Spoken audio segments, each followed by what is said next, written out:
So, I've got a lot more questions to go over this time. Lucky 13, in fact. So I won't be dawdling and wasting my time answering each question, so I can get them all in. And so without further ado, so as not to waste further time, here we go.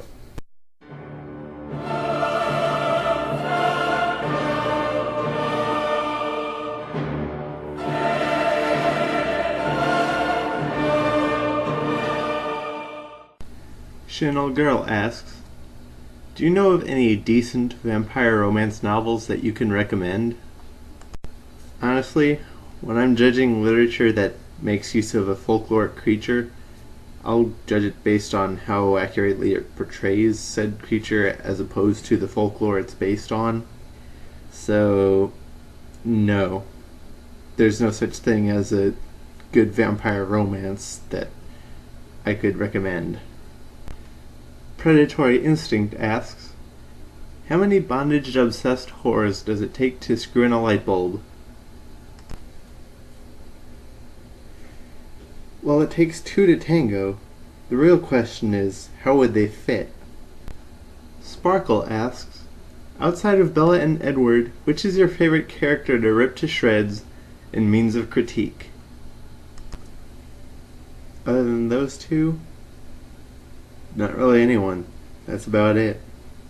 Any other characters that I'd be picking apart for a manner of critique would be to illustrate Meyer's lack of characterization.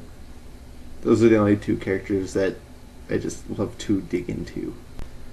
Inferno wants to know, why the hell do fangirls say Edward should have been played by people like Gerard Way and Gact, when neither is a professional actor and when clearly neither looks like Edward in any way?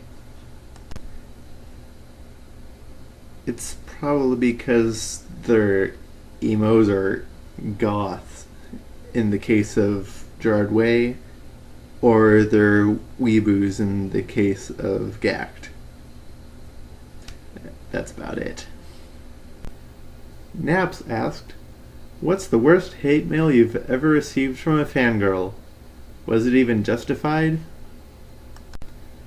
Honestly, I think the worst hate mail I've ever received from a fan would have been one complaining when I told her off against spamming a forum. For the most part, fangirls never send me any hate mail. I think I might be a little bit intimidating. Gumball asked, who is your favorite character and why? My favorite character would probably be Jacob. For all honesty, he's the only character that I saw that showed any real signs of development. Of course, then there was Leia, but I really didn't pay much attention to her, honestly, so I can't really vouch for her. Other than that, I'd have to go with Charlie. Actually, yeah, Charlie would probably rate on my scale higher than Jacob, just because we could, for the most part, empathize with him, and just everything about him caused me to agree with how he went about things, even though Meyer horribly sucks at characterization. Which made me want to smack Bella upside the head even more every time she was disrespectful to him, so yeah. Gumball also asks, who is your least favorite character and why? Bella. How can you not hate her? I mean, she's both extremely superficial and self-contradictory.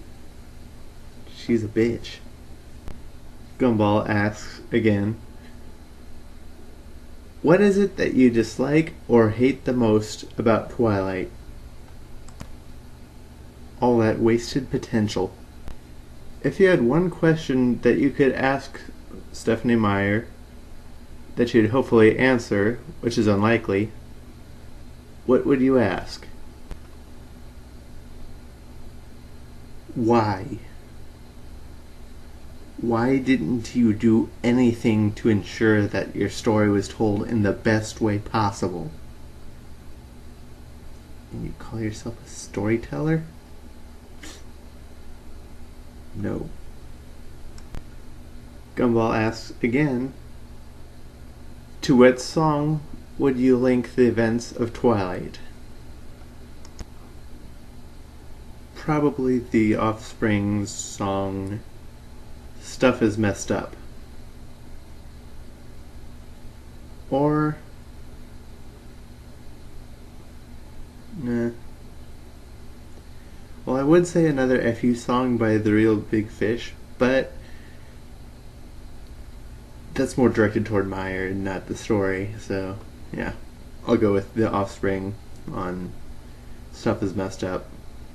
Gumball's final question is, if the whole Twilight situation were to be real, what would you do? If I were actually there while it was going on, I'd probably side with the werewolves, first and foremost. But other than that, if the situation were real, obviously the rest of the world isn't supposed to know about it, so... Other than that... Maybe see about becoming a werewolf? Orphic Paradox asks, have you read The Host? And if so, what are your views on it? And if not, are you planning to? And why or why not? No, I've not read The Host yet. And I'm not sure whether I will or not. From what I've heard, it's not much better than Twilight, but not much worse. So if I do read it, it would be for the purpose of abridging it,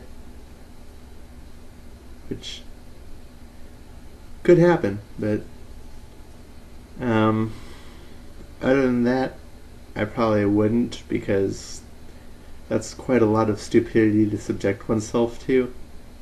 I mean, when a book has the main character state that fruit doesn't go on trees and says it as it's a fact,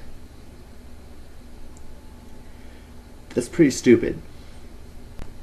Miharu wants to know, when you finish Twilight Abridged, will you go on to New Moon and so forth? Yep. Got New Moon, Eclipse, and Breaking Dawn ready to go. And whenever I finish the full series, I'm thinking I'm going to have some sort of a grand finale episode. Also along the way, for those of you who enjoyed New Moon in 60 Seconds, after I finish Twilight, I'm going to try to do a Twilight in 60 Seconds if I can think of how to go about it. And eventually you'll also possibly see an Eclipse and a Breaking Dawn in 60 Seconds as well. So we'll just see what comes. And it's going to be great.